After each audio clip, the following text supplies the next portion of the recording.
Traders point அன்பர்களுக்கு சிறப்பு வணக்கம். நம்ம டிஸ்க்ளைமர் எடுத்துக்கிறோம். நம்ம செபி ரிஜிஸ்டர் அட்வைஸரோ ஆர்ஐஓ கிடையாது. நம்ம இங்கே பேசக்கூடியது எல்லாமே தகவலாக மாத்திரமே பார்க்கப்படணும். இது யாருக்கும் முதலீடு சம்பந்தமாகவோ பங்குகளை வாங்கவோ விற்கவோ எந்த ஆலோசனையும் நம்ம கொடுக்கப்படலை. எல்லா தொழிலையும் ரிஸ்க் இருக்கும். ரிஸ்க்கை புரிஞ்சுட்டு எச்சரிக்கையோடு தொழில் செய்யும்போது எல்லாமே நல்லாயிருக்கும். நம்மளை ஆதரிக்கிற அனைத்து நல்ல உள்ளங்களுக்கும் நன்றி. வாழ்க வளமுடன். நண்பர்களே, நம்ம இப்போ குவார்ட்டர்லி பெர்ஃபார்மன்ஸஸ் பற்றி தான் நம்ம லிஸ்ட் எடுத்து பார்த்துட்ருக்குறோம். நமக்குன்னு அந்த பேராமீட்டர் செட் பண்ணி ஃபண்டமெண்டலாக பேராமீட்டர் செட் பண்ணி நம்ம அதை பார்த்துட்ருக்குறோம். அதில் நம்ம ஸ்க்ரீன் அவுட் பண்ணிட்டு இருக்கக்கூடியது FII holding quarter on quarter எதெல்லாம் இன்க்ரீஸ் ஆகிருக்கோ அந்த இதை ப்ரையாரிட்டி கொடுத்து பார்த்துட்ருக்குறோம். அந்த வகையில் இப்போ நம்ம பார்க்கக்கூடியது அரவிந்த். Aravind textile company. இவங்களுடைய ஓவர் வியூ பார்த்துருவோம். இவங்க டெக்ஸ்டைல் கம்பெனி. இப்போ கரண்ட் ப்ரைஸ் ரூ. 309 இருக்குது. டியூரபிலிட்டி ஸ்கோர், அதாவது ஃபினான்ஷியல் ஸ்ட்ரென்த் பார்த்தோம்னா மாடரேட்டாக இருக்குது. 55 ஆரஞ்சு கலரில் இருக்குது. மாடரேட்டாக இருக்குது. வேல்யூஷன் ஸ்கோர் அதுக்கு ஈக்குவலாக ஃபினான்ஷியல் ஸ்ட்ரென்த் எவ்வளோ இருக்கோ அதுக்கு ஈக்குவலான அளவுக்கு ஷேரோட வேல்யூவும் போய்கிட்டு இருக்கு. ஸோ இப்போ அட் பார் லெவலில் இருக்குது. இன்னமும் இதுக்கு ஸ்கோப் இருக்குது அப்படின்னு சொல்லிட்டு மக்கள் வாங்குறதுக்கு ஆர்வம் காட்டிக்கிட்டு இருக்கிறதுனால தான் மொமெண்டம் ஸ்கோர் 72 இருக்குது. இவங்க அனாலிசிஸ்ட் டார்கெட் 409 கொடுத்துருக்குறாங்க. இது கொஞ்சம் செல் ஜோனில் இருக்குது. இருந்தாலும் நம்ம மிச்ச இதெல்லாம் பேராமீட்டர் பார்த்துருவோம்.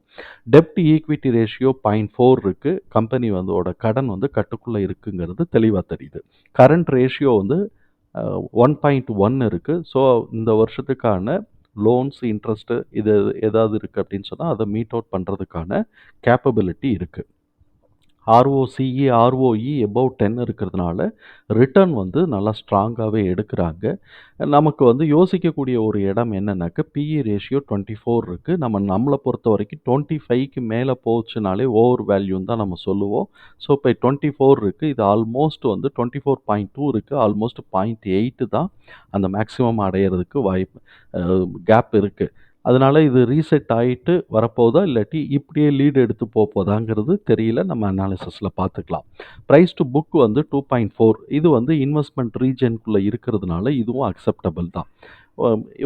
1 இயர் ஃபார்வர்டு இபிஎஸ் 13.6 இருக்குது. இப்போ இன்னும் ஸ்கோப்பு இவங்க எடுப்பாங்கங்கிற ஸ்கோப்பை வச்சுருக்கிறாங்க. நம்ம சப்சிக்வெண்ட்டாக பிஹேவியரில் என்ன இருக்குதுன்னு பார்ப்போம். கன்சஸ் பை சைடு தான் மேஜராக இருக்குது. இருந்தாலும் எஸ்டிமேஷன்ஸில் இவங்க என்ன செஞ்சுருக்கிறாங்கன்னா இபிஎஸ் கொஞ்சம் 1% ட்ராப் ஆகிறதுக்கான வாய்ப்பு இருக்குது அப்படிங்கிற ஒரு அலாமும் கொடுத்துருக்குறாங்க. நம்ம மார்ச் மாதம் ரிசல்ட்டை பார்த்துட்டு தான் நம்ம எல்லாமே முடிவெடுக்க போகிறோம். இப்போ இவனோட குவார்ட்டர்லி ரெவின்யூ எப்படி மூவ் ஆகிட்டுருக்குன்னு பார்ப்போம். இவங்க செப்டம்பர் 2021 பார்த்தோம்னா 2000 crores வச்சுக்கிட்டே இருந்திருக்கிறாங்க செப்டம்பர் 2022 வரைக்கும். அதுக்கப்புறம் கிராஜுவலாக இறங்கி இப்போ 1764க்கு இந்த டிசம்பர் வரைக்கும் வந்திருக்கு. ஸோ இப்போ இயர் ஆன் இயர் நமக்கு பார்த்தோம்னா கூட கம்மியாக தான் இருக்குது. ஆனால் போன குவார்ட்டர் காட்டிலும் கம்மியாக ரெவின்யூ இருக்குது. ஆனால் நெட் ப்ராஃபிட் ஜிக்ஸாக்காக இருக்குது. போன குவார்ட்டர் காட்டிலும் கொஞ்சம் கூடவே இருக்குது. இயர் ஆன் இயரும் கூடவே இருக்குது. அப்போ பேசிக்காக இபிஎஸும் பார்த்தோம்னாக்க இந்த மார்ச் மாதத்தோட வீழ்ச்சிக்கு பிறகு 3 குவார்ட்டர்லேயும் 0.5 அப்படியே கிராஜுவலாக இன்க்ரீஸ் ஆகிக்கிட்டே இருக்கிறாங்க. இந்த ஏற்றம் ஃபர்தராக தொடருமா அப்படிங்கிறத நம்ம பார்க்கணும். இபிஎஸ் தொடர்ந்துச்சு அப்படின்னு சொன்னால் ஸ்டாக் ப்ரைஸ் மேலே ஏறுறதுக்கான வாய்ப்புகள் இருக்குது. இப்போ இவனோட பிஹேவியர் என்ன செய்யுது அப்படின்னு சொன்னாக்க ஒவ்வொரு தடவையும் டிசம்பர் மாதத்துக்கு பிறகு அதுக்கு அடுத்து வரக்கூடிய மார்ச் மாதத்தில் ஒரு பெரிய வீழ்ச்சி இருக்குது. இது பார்த்தீங்கன்னா 2021லையும் 2022 மார்ச்லேயும் பார்த்தோம் அப்படின்னு சொன்னாக்க டிசம்பர் 2021 3.1 ப்ளஸில் இருந்துட்டு மார்ச் மாதத்துக்கு -3.7 போயிருக்கு. சரி, இந்த தடவை என்ன ஆயிருக்கு? டிசம்பர் 2022 3.1 இருந்திருக்கு. மார்ச் மாதத்துக்கு 1.9 இறங்கியிருக்கு. கிட்டத்தட்ட 1.1% 1.2% இறங்கியிருக்கு. இந்த பிஹேவியர் தொடரப்போதா இல்லாட்டி இந்த பிஹேவியரை பிரேக் பண்ணி மேலே எந்திரிக்க போகுதாங்கிறத மார்ச் மாத ரிசல்ட்டுக்கு பிறகு நம்ம பார்க்கணும். அது வரைக்கும் இந்த ஸ்டாக்கை நம்ம ஹோல்டில் போட்டு வச்சுட்டு அந்த ரிசல்ட் வந்ததுக்கு பிறகு எவ்வளவு இறங்குது இல்லை எவ்வளவு ஏறுது அப்படிங்கிறத பார்த்துட்டு நம்ம போனோம்னா நல்லா இருக்குங்கிறது என்னுடைய புரிதல். அதே மாரி புக் வேல்யூ வந்து பார்த்தோம்னா, இப்ப 126 இருக்கு. இது போன வருஷத்த காட்டிலும் ரூ. 11 கூடியிருக்கு அப்படிங்கிறது ஒரு ந நல்ல தகவல் தான். அது குரோத்ல இருக்கு. இப்படி இருக்கக்கூடிய இந்த கம்பெனி, இவங்க வந்து குவார்ட்டர்லி ரிசல்ட் எல்லாம் எந்த அளவுக்கு அடையறதுக்கு சாத்தியக்கூறுகள் இருக்கு அப்படிங்கிறத நம்ம பார்க்குறோம். இப்ப டிடிஎம் வந்து 6,963 ரெவென்யூ டிடிஎம்.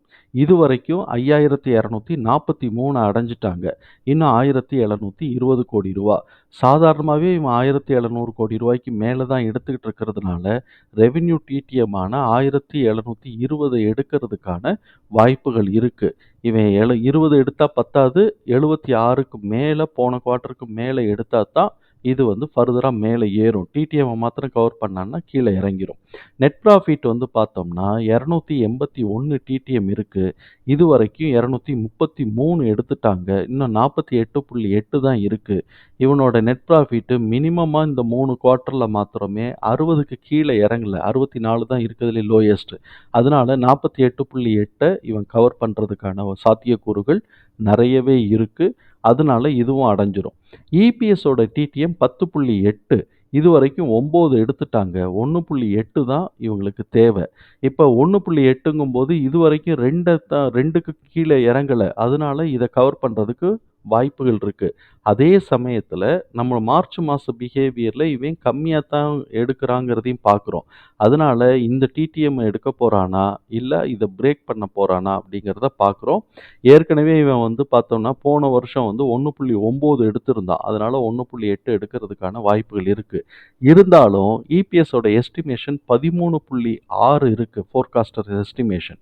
அப்ப 13.6 இருக்குன்னா, இவன் வந்து இன்னும் 4 எடுக்கணும். இப்ப இதுவரைக்கும் கவர் பண்ணியிருக்கிறத பேஸ் பண்ணி இன்னும் 4 எடுக்கணும். அப்படி 4 எடுக்கணும் அப்படின்னு சொன்னான்னாக்க, இப்ப வந்து இத 2ன்னு வச்சோம்னா கூட 4ன்னு நம்ம கணக்கு பண்ணோம்னா 6 எடுக்கணும். கிட்டத்தட்ட 6 கிட்டக்க போயிருது. ஆ 6 வந்தா தான் சரியா இருக்கும். 6 எடுப்பானா அப்படிங்கிறது நமக்கு ரிசல்ட் வந்தா தான் தெரியும். 6 எடுத்தான்னா ஷேர் வந்து அதிரி புதிரியா மேல ஏறுறதுக்கான வாய்ப்புகள் இருக்கு. கிட்டத்தட்ட 50% கூட மேல ஏறுறதுக்கான வாய்ப்புகள் இருக்கு. ஏன்னா 4ங்கிறது 9க்கு 50% வந்துருது இல்லையா? கிட்டத்தட்ட 50%. அந்த ரேஷியோவுக்கு ஷேர் பிரைஸ் மேல ஏறுறதுக்கான வாய்ப்புகள் இருக்கு. இப்ப இந்த டேட்டாவ எல்லாத்தையும் நம்மளுடைய இதுக்குள்ள ஃபீட் பண்ணிட்டோம். நமக்கு வந்திருக்கக்கூடிய டார்கெட் வந்து பார்த்தோம் அப்படின்னு சொன்னாக்க, இந்த ரேஞ்சில 236, 251, 273, 428, 443, 465 இந்த ரேஞ்சில நமக்கு வந்திருக்கு. இப்ப நான் வந்து இது வந்து எடுத்துக்கிட்டேன். மேக்ஸிமம் ஸ்கோர் வந்து என்ன ரேஞ்ச் எடுத்துக்கிட்டேன் அப்படின்னு சொன்னாக்க, ப்ரீவியஸ் இயர் 2023யோட லோ அண்ட் ஹை தான் எடுத்திருக்கிறோம். லோ வந்து 77ஆவும், ஹை 269ஆவும் இருக்கு. இதுக்கு தான் நம்ம வந்து பிரைஸ வந்து நம்ம ப்ரொஜெக்ட் பண்ணியிருக்கிறோம். இதுக்கு தான் நம்ம பிரைஸ ப்ரொஜெக்ட் பண்ணியிருக்கிறோம். ஆமா. இதுக்கு தான் நம்ம பிரைஸ ப்ரொஜெக்ட் பண்ணியிருக்கிறோம். இப்ப இத பேஸ் பண்ணி நம்ம வந்து எல்லாத்தையும் மார்க் பண்ணுவோம். 236லேருந்து 465 வரைக்கும் நமக்கு 3 ஸ்கோர் 3, 3 6 ஸ்கோர் நம்ம ப்ரொஜெக்ட் பண்ணியிருக்கிறோம். இந்த இடத்துல நமக்கு எங்க கிடைக்குது அப்படிங்கிறத நம்ம பார்ப்போம். இப்ப இப்ப வந்து இவன் என்ன பண்ணியிருக்கிறான்? 309 இருக்கிறான். இந்த 309 ப்ரீவியஸ் இயர் அதாவது 2022 ஹைட் நம்ம வந்து போட்டோம்னா, இந்த 329 இதுதான் வந்து 320, 320, 323 தான் வந்து ஹைட் கரெக்ட்டா இருக்கும். அந்த லெவல வந்து இப்ப அடைஞ்சுட்டான்.